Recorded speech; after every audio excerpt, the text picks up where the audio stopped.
I'm beginning with preparing my rope.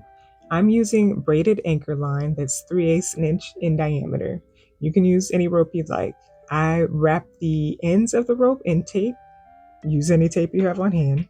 Wrap the tape at your first measurement. For me, it's 12 inches. Leave a little bit of space and then wrap another piece of tape next to that. The small space in between is for you to cut the rope, and the second piece of tape is securing the end of your next piece of rope. I do this because when you cut the rope, it starts to fray a lot and the tape is going to hold it together. And you can leave the tape on because the rope will be inside the fabric and you won't even see it. You also don't want the rope fraying down the line after you've been wearing the necklace for some time, so we just want to keep everything together.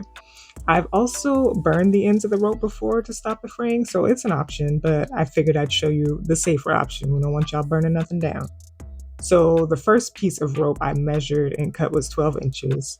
From there, I made each piece of rope progressively 2 inches longer than the previous piece of rope. I'm doing 6 pieces for my necklace, so the measurements are 12, 14, 16, 18, 20, and 22 inches.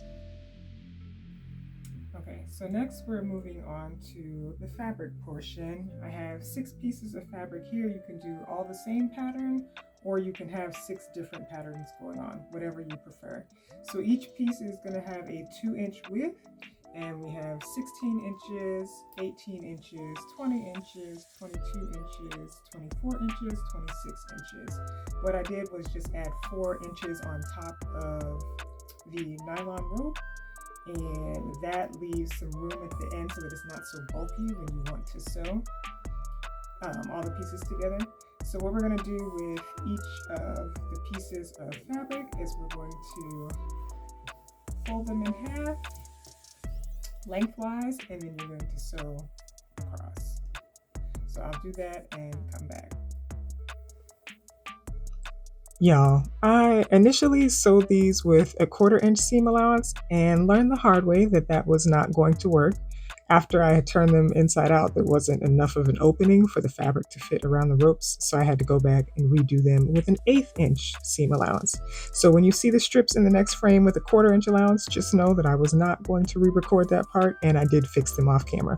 Please use an 1/8 inch allowance. Right now, we are going to turn them right side out. I'm going to be using a loop turner to do this. If you don't have a loop turner, I will also show you a method of using a safety pin to turn them right side out. So with the loop turner, you just want to stick it through all the way to the end. And there's a hook at the end of it, and you want to hook that onto the end of your fabric.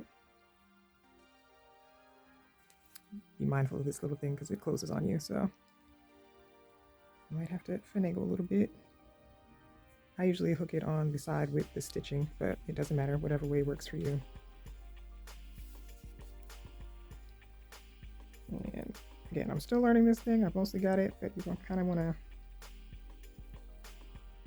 fiddle with the fabric a little bit to get it started. And then at a certain point, you should be able to just pull down and it will turn for you.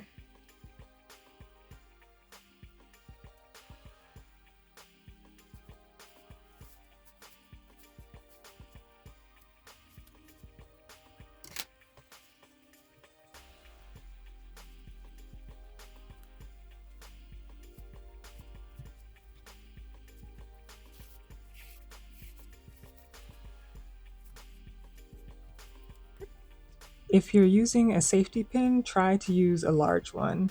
Attach the safety pin to one side of the fabric, then feed the safety pin through the opening of the fabric. You'll continue working it through until you get to the other side, sliding and turning your fabric along the way.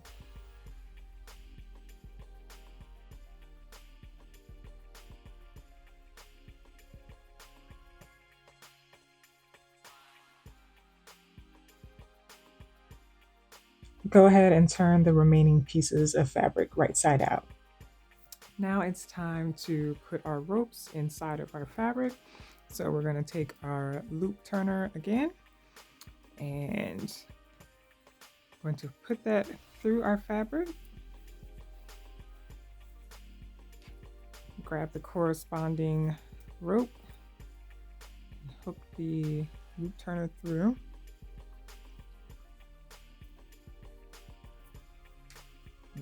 Feed your fabric around the beginning of the rope just to get it started.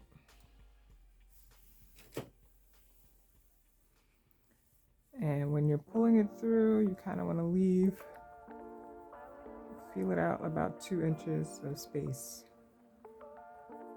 on either end. So you want to center your rope within your fabric.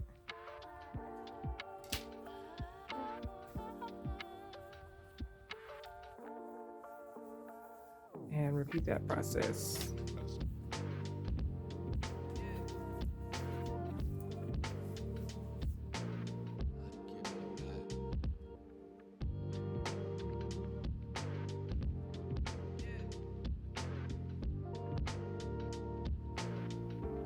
If you get to an end of rope that's a little bit too frayed to fit the fabric over it, simply take another piece of tape and tape it closer to the edge, or you can take the scissors and cut it down closer to the tape you already had in place.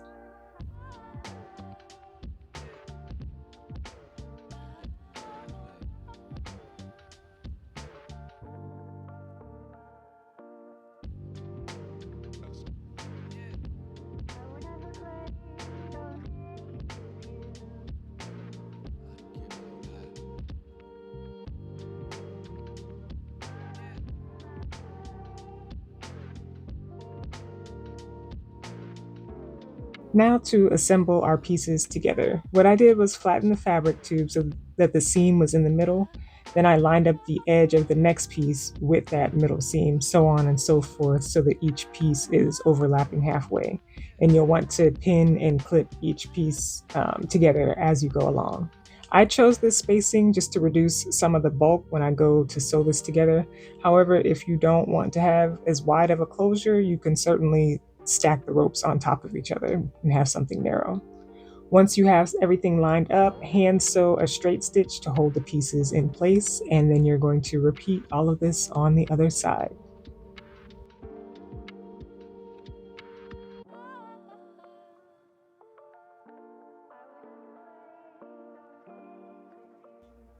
We've got our main structure together, and it's time to move into the finishing phase.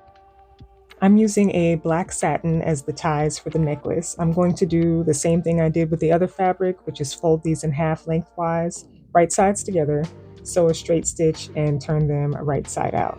I also ironed them flat once I sewed them.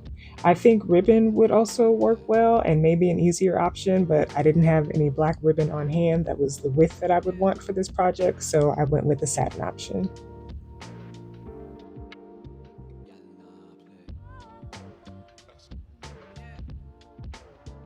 For this next part, I'm creating a trapezoid piece to wrap around everything. I center the satin strip on the 6x3 fabric and measure it out an inch from each side. Then I cut a diagonal line from the bottom corner to the 1-inch point. So the top will be 3 inches and the bottom will still be 6 inches.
Here you just see me working it out as I go along.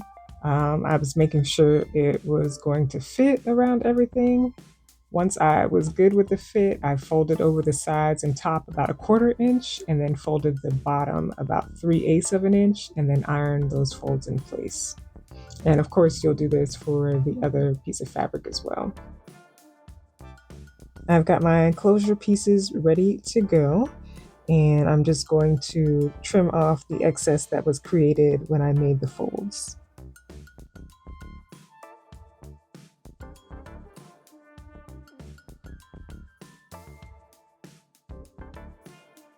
Place the right side of your necklace down on your trapezoid piece, and you'll want to recenter your satin tie as well.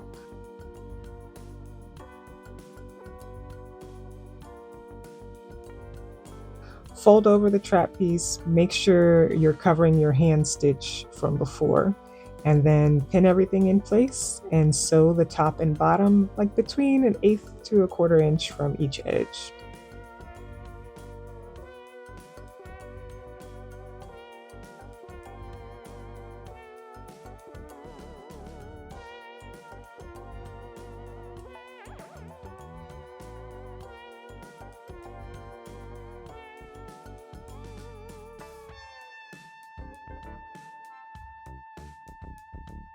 Finish off your satin tie by tucking in the ends and sewing it closed. You'll repeat all of this to finish the other side of your necklace.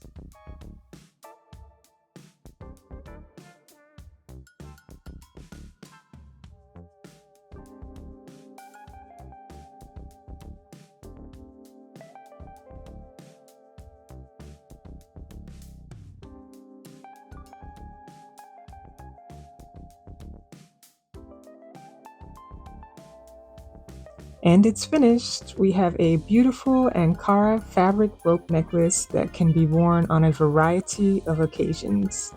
If you have any questions or comments, please leave them below. And if you make this project, definitely come back to the comments to let me know how it turned out. Like and share the video and subscribe for more creative content. Thanks for watching.